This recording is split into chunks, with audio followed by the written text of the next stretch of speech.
Alors, Parashat Be'alotra, plusieurs sujets dans cette paracha. Plusieurs, même beaucoup de sujets. Le premier, on commence par Be'alotecha et Anerot.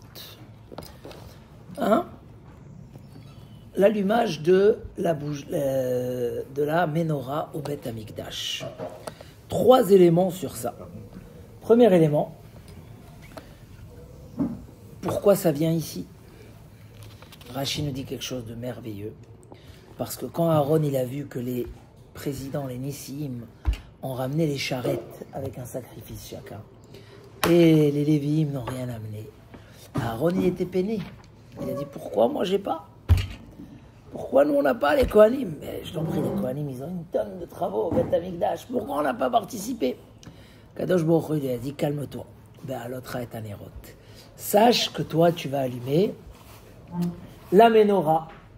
Contente-toi de ça. Alors, du coup, ça nous ramène à réfléchir pourquoi il a calmé qu'avec la menorah.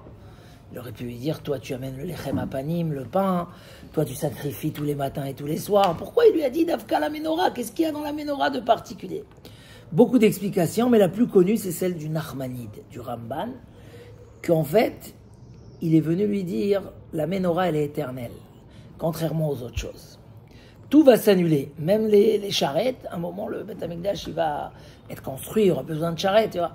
Mais les bougies, il lui a fait allusion à la Hanouka, à la Hanoukia de Hanouka, que les Hashmonaïm, qui étaient des Kohanim, vont sauver les Bnei Israël, ils vont allumer la bougie, ils vont faire allumer les Bnei Israël pour toutes les générations. Ah, maintenant je comprends.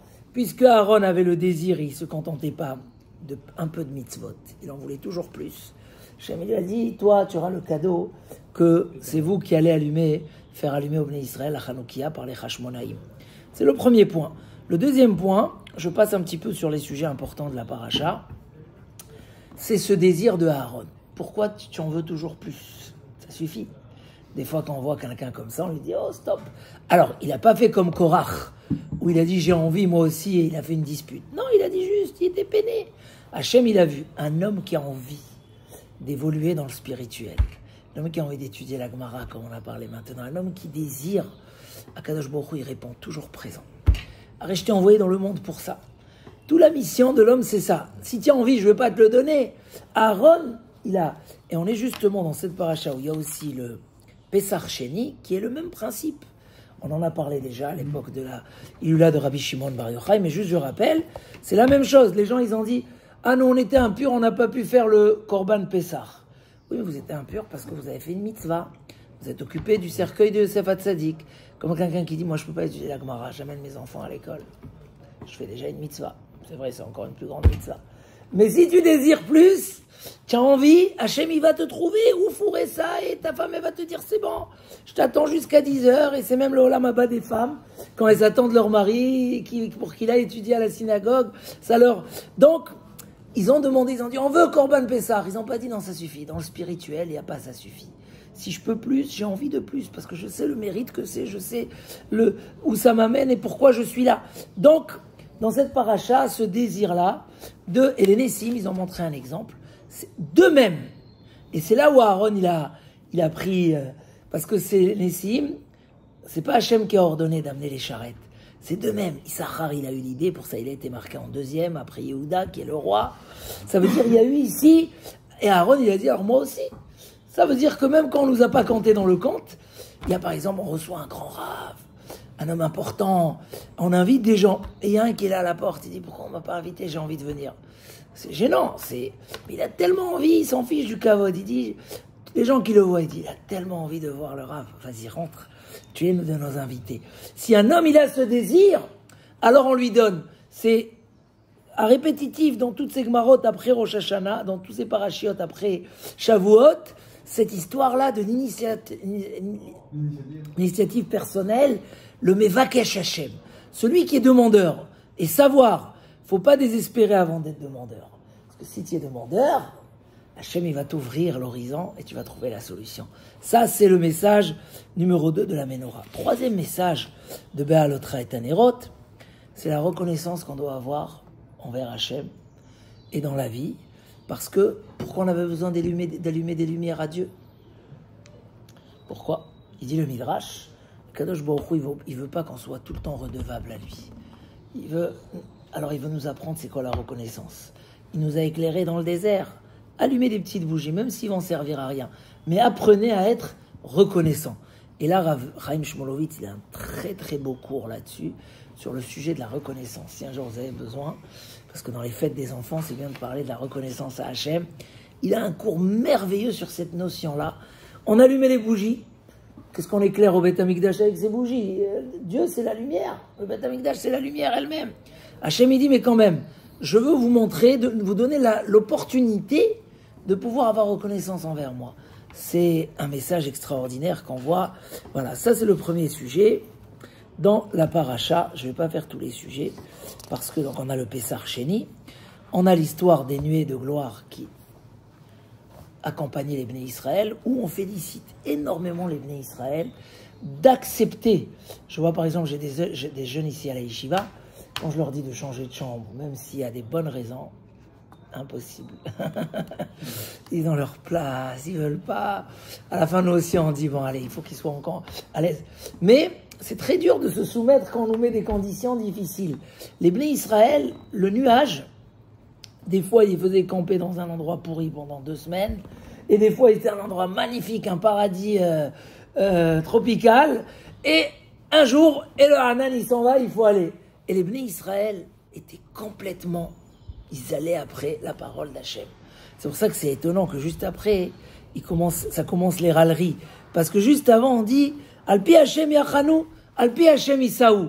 Tout, ils décidaient. Ça veut dire qu'ils étaient après Akadosh Baruch Hu.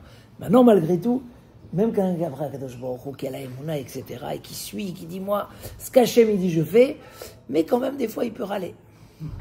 Et c'est là où on va arriver, on va commencer dans la paracha de cette semaine, et surtout la fin de Bamidbar, les râleries des Bnei Israël, les mitlonénim, les râleries, aïe, aïe, aïe, aïe, aïe.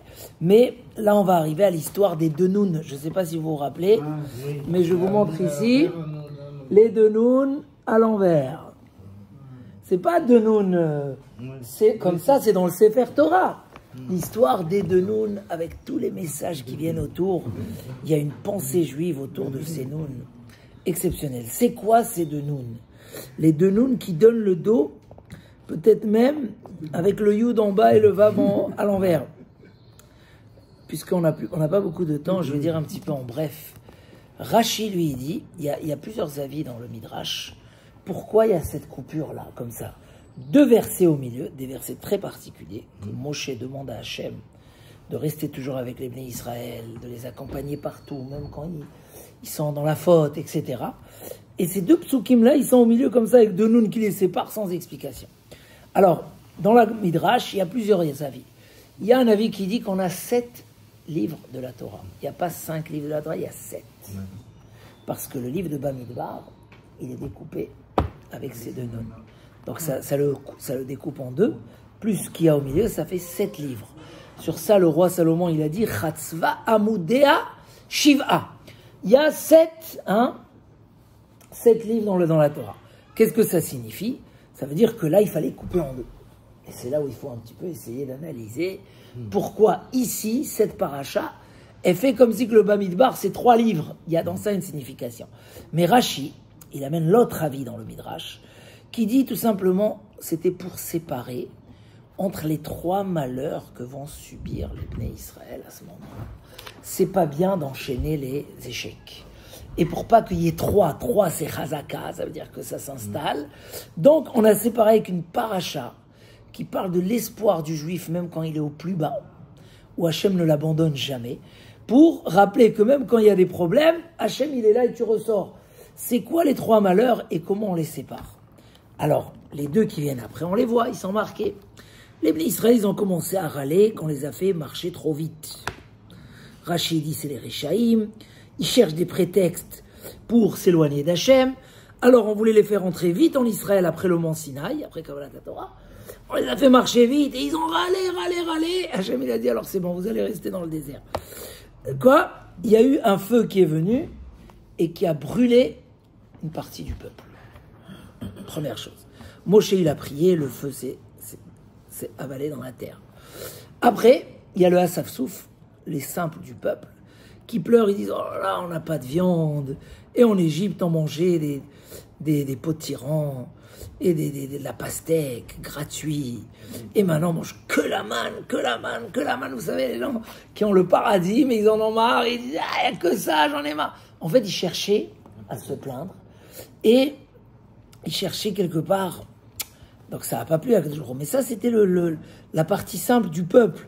Alors, mon cher Rabbeinu, il a dit à Akadosh Baruch Hu, mais comment je peux porter les Bnei Israël comme un bébé, comment je peux? Alors Hachem me dit, t'inquiète pas, je vais t'envoyer. Il y a l'écaille, et en même temps, il va lui donner, 70 Chachamim, Zekenim, qui vont aider Moshe Rabbeinu. Pour pas qu'il soit seul, parce que quelque part, il a senti que c'était trop lourd. Et là, on a la prophétie de Eldad et Médad, ces deux qui n'étaient pas dans le camp. Et on leur a pris leur place. Et ils ont eu la prophétie. Et donc, ils ont fait cette prophétie. Et avant que je revienne au Denoun, à la fin de la paracha, on a l'histoire du Lachon Hara, que Myriam et Aaron ont parlé sur Moshe Rabbeinu. Et là, Myriam a eu la lèpre. Toute l'histoire du Lachon Hara, c'est même une mitzvah dans la Torah de se rappeler toujours, quoi? Ce qu'Hachem a fait à Myriam. Que même c'était une grande sadéquette. Que c'est elle qui a sauvé Moshe Rabbeinu. Que Moshe Rabbeinu, il est né grâce à elle. C'était comme sa petite maman. Quand même, le fait qu'elle a parlé du Lachon Hara, Hachem ne lui a pas pardonné.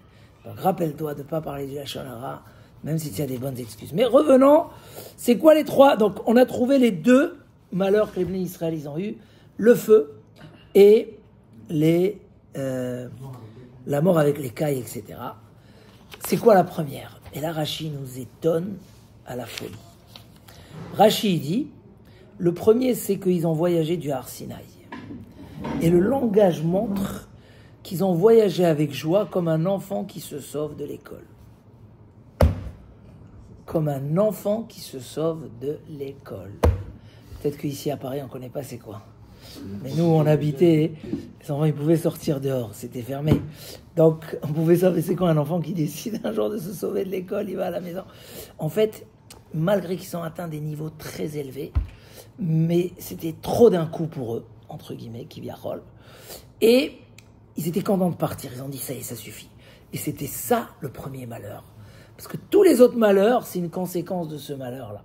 Quand tu es plus joyeux, tu es plus fier et heureux de ce que tu as, automatiquement, tout devient pour toi noir. Et tu râles sur tout. Et tu perds tout à cause de ça. Et là, c'est dommage. C'est un grand, grand moussard. C'est le fait qu'ils ont voyagé en disant ça y est, à la place de dire bon, Hachem, on a reçu, on est content, on va doucement, etc. Ils se sentent un petit peu comme une petite révolte comme ça, dire ah, il va nous rajouter encore des mitzvot, ça y est, ça suffit, on se sauve. Et ça a amené qu'ils ont râlé, qu'ils sont partis, qu'ils voulaient plus manger des choses qui n'étaient pas intéressantes, etc., etc. Et pourquoi les deux nouns? Pourquoi on choisit cette lettre? Et pourquoi deux nouns à l'envers?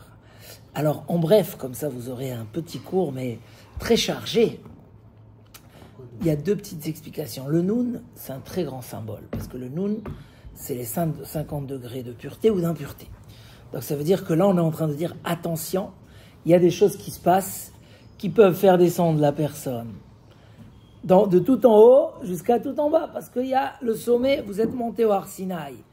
50 degrés de Gdusha, et là, avec ce que vous vous sauvez de ça, vous le faites plus avec plaisir, ça va tout s'inverser, ça va être un noun à l'envers. Mais j'ai vu une très belle explication dans la pensée juive, dans la Mahashava, qu'en fait, le noun à l'envers, c'est le symbole de quelqu'un qui se donne le dos. Et le noun en face, c'est deux personnes qui se regardent. Quand les Bnei Israël étaient retournés vers Akadosh Baruch Hu, et ils sentaient que c'est là-bas la source de la bracha, et qu'on peut demander à Akadosh Baruch Hu ce qu'on veut et qu'on l'aura, Bezrat Hashem, et que, alors c'est comme le soleil qui envoie sa lumière à la lune, et les deux ils brillent, et ils reçoivent ce qu'ils doivent recevoir. Ce qu'ils doivent recevoir. Mais, les deux nouns, ça veut dire que tu as tourné le dos. Et quand toi tu tournes le dos, Akadosh Baruch Hu, il cache sa face.